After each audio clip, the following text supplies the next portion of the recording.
Hi, today I'm going to be doing a video on projectile motion. I'm going to do one video with a horizontally launched ball and then one with an angled launch ball. That'll be the second video in the series. So the first one, you are throwing out the first pitch at a Blue Devils softball game. You're on the pitcher's mound, which is 0.28 meters high. You throw the ball horizontally at 35 meters per second, and the ball leaves your hand 0.85 meters above the mound. What is the velocity of the ball when it reaches home plate 12 meters from the mound? And how far has it fallen? So that's our problem. And we always start problems by drawing a picture.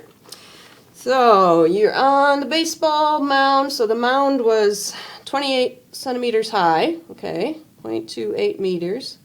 And then you are on the mound and you're throwing the ball. Okay, yeah, we'll just do that. Like that, and it leaves your hand 0.85 meters above the mound. So what else do we know? You throw it horizontally at 35 meters per second, and we want to know by the time it reaches home plate, which is 12 meters away, what is the velocity and how far has it fallen? So how far has it fallen? How far down? So those are our two questions. We have our picture, and I should put some coordinates in here. I'm going to do our standard coordinate system. Up and right are positive. And now I need to pick an origin. And since home plate is at ground level, I'm actually going to pick the ground as my origin and then where the ball starts as my other origin. So that's my 0, 0 right there. My X is right there. My Y is right there. We've got the picture. We've got our origin and our coordinate system. So what's next? Knowns and unknowns. So we need to do our chart of our known variables and our unknown variables. Starting with the horizontal direction. And remember that we have to separate these out, the horizontal and vertical, because horizontal motion and vertical motion are totally independent of each other. They do not affect each other at all. So we have to keep horizontal totally separate from our vertical stuff. So we'll do the horizontal and then we have to do the same thing for our vertical. And when you're doing this, keep track of if you're in the Y direction or the X direction. Because again, we have to keep them separated. We can't use this and mix it up with one of these. We have to just deal with this at one point or this. Okay, so what do we know in this situation? What can we fill in our chart of knowns? All right, I chose that horizontally, my origin is right where the ball starts. So X initial is going to be 0. X final, we want to know what's happening at home plate, 12 meters away. V initial in the X direction, the initial velocity horizontally. So how is it moving initially? Left, right. Is it moving left, right, or to start? Yeah, absolutely. It's only moving left, right. So this we do know, 35 meters per second. And since projectile motion, there's nothing causing the ball to speed up or slow down left, right, horizontally. There's no acceleration horizontally. We know these two are the same. If there's no acceleration, we've got cruise control on. Our velocity is always the same. We don't know the time, but the time is the only thing that's going to be the same between our X and our Y. So let's move to our vertical. So up, down, we know we start above the ground a bit and we don't end at the ground. Shoot, okay. Let's figure out where we start. So the ball starts 85 centimeters above the mound, which was 28 centimeters above ground. So my initial is not 85, it's not 28, it's going to be both of them. So if I add those two together, I should get 1.13. So my initial position vertically is 1.13 meters above my chosen origin, which I said to be the ground. Y final. This is where it ends. So the ball is going to be going doot, doot, doot, doot, doot, and falling. We don't know how far it's fallen when it hits home plate. That's one of our questions. So Y final is one of our question marks. We want to solve for that. Where is it ending when it's 12 meters over? V initial Y. Okay, this is the initial velocity in the vertical direction. Starting out, is it moving up, down? Nope. We said it was tossed, pitched perfectly horizontally, which means we actually know this. 0. It is not moving up or down to start with.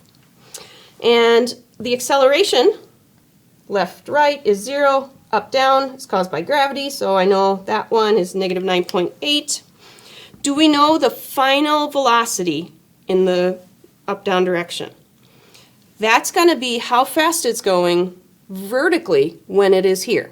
We don't know that. You can't assume it's 0 because it starts out not moving up, down, but then it's falling. We know there's some downward component to this. Okay, so what do we have? I guess that's all we've got. We actually have a pretty good chart this time. We know a lot of information here, a pretty good amount of information there. What were our questions? What are we looking for? We want to know, I think that was final velocity. What's the velocity of the ball when it reaches home plate? We want to know our final velocity. And we want to know how far it's fallen. Well, how far it fell, it's going to be solved by figuring out y final. V final.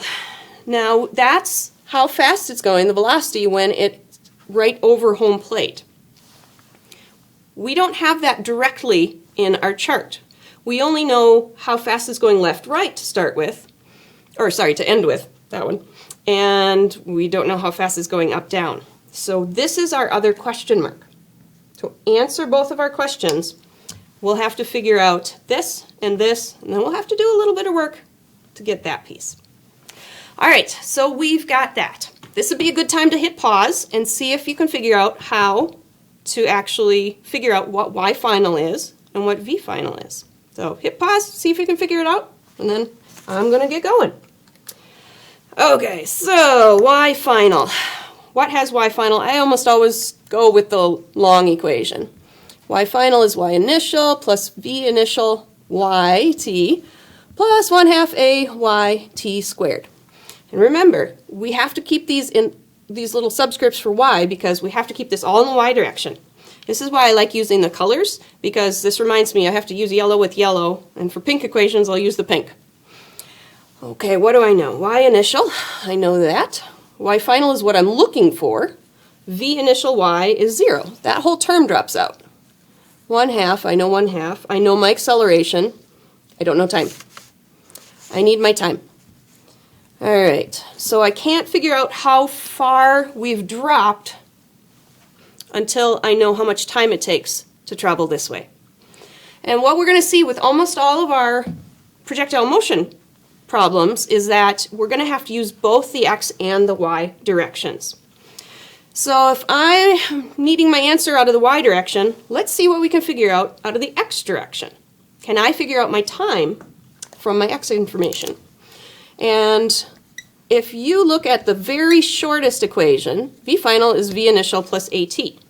Look at that. I know v final, I know v initial, I know a, and I'm looking for time. So you might jump to this. You also might jump to this one and say, well, I know v final, I know v initial, I know a, and I know the change in position horizontally. So you might jump for those right away and say, great, well, okay, but that one has a problem. Doesn't have time in it. Not helpful. Okie dokie. So we're looking for time. Scratch that one. How about this one? So this one, if I did the math, it would tell me 35 is 35 plus 0 times time. Not helpful. We already knew that the initial and the final were 0 because the the final and initial were the same because the acceleration is 0.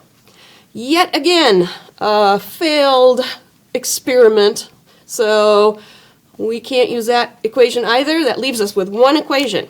Let's see if this one will get us our time. And again, don't forget to put our little subscripts for x's and y's in our equations. I can't do vix here and a y here. We got to keep it all in one side. So this has to stay pink, that one has to stay yellow. What's 0? X initial is 0. I know x final. V initial x, I know. I don't know time. 1/2 ax, well that's 0, so this whole term drops out. So this leaves me with x final is v initial x times time. Got that? Got that? I can figure out time. Good. x final over v initial x.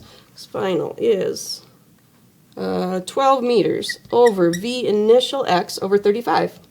That's almost 1/3. What do we get? 0.343 seconds. All right, and remember, when you calculate something, stop and say, is it reasonable? So for a fast pitch softball is 1/3 of a second to go 12, 15 yards. Let's say 15 yards. I think that's quite reasonable. So now we know our time. Let's pop it back into here and figure out our y final. Y final is y initial, 1.13. And that term dropped out, so I can ignore it, plus 1/2 my acceleration, negative 9.8, times my time squared, 0.343, and that one's squared.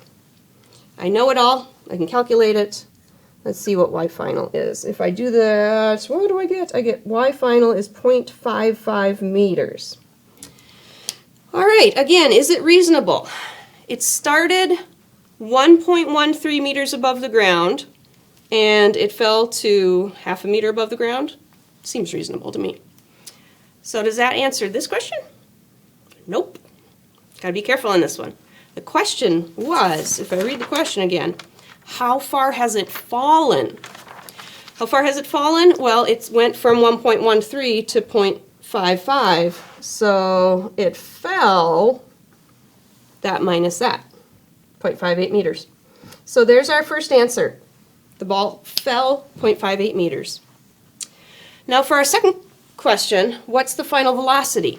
Okay, we already know final velocity in the x direction. We need to know final velocity in the y direction. So I'm going to get rid of this part, and I'm going to use my yellow again because I'm looking for my v final y, my final velocity in the vertical direction. Okay, oh man, come on, come on. So, v final. I have two equations with v final. I've got this one, v final y equals v initial y plus a yt. And I've got this one, v final squared equals v initial squared plus 2 acceleration times the change in the position in y. I know my time. I do know my time. I can use this one. If I didn't have my time, if I wanted to solve for v final y first, I could do, well, now that I know that, I could do that one. They should give you the same answer. So what do we have? V initial y is 0. V final y is a negative 9.8 times my time, which was 0.343. And if I do that, I get, what do I get? A negative 3.36 meters per second. Negative? Again, stop. Doesn't make sense.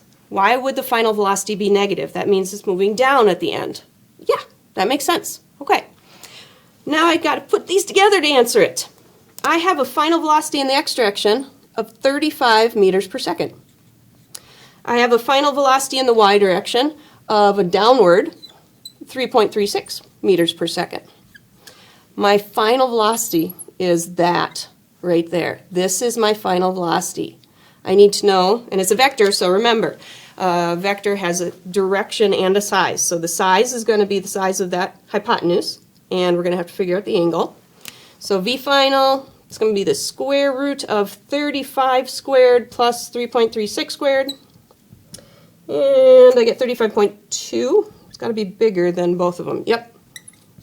And it makes sense, because if I did this to scale, it would be like this much and that much. So, yeah, it's about 35. And the angle, I need the angle. I know opposite and adjacent. That gives me the tangent. So the tangent of the angle is opposite over adjacent, which means if I solve for my angle, it's the inverse tangent of 3.36 over 35, and the angle I calculate is 5.5 degrees, and that's 5.5 degrees below horizontal. Below the horizontal, because we were going down, over and down. Did we answer the questions? V final is what? Well, okay, so I guess V final is 35.2 meters per second at 5.5 degrees below horizontal. So that's the answer for that one. And how far did it drop? It dropped 0.58 meters. Our answers are reasonable. We've actually answered the question. I think we've got it. So good, I hope this went well, and you can give it a try. You can go back and make sure that you're understanding everything. And other than that, good for you for studying. Good job.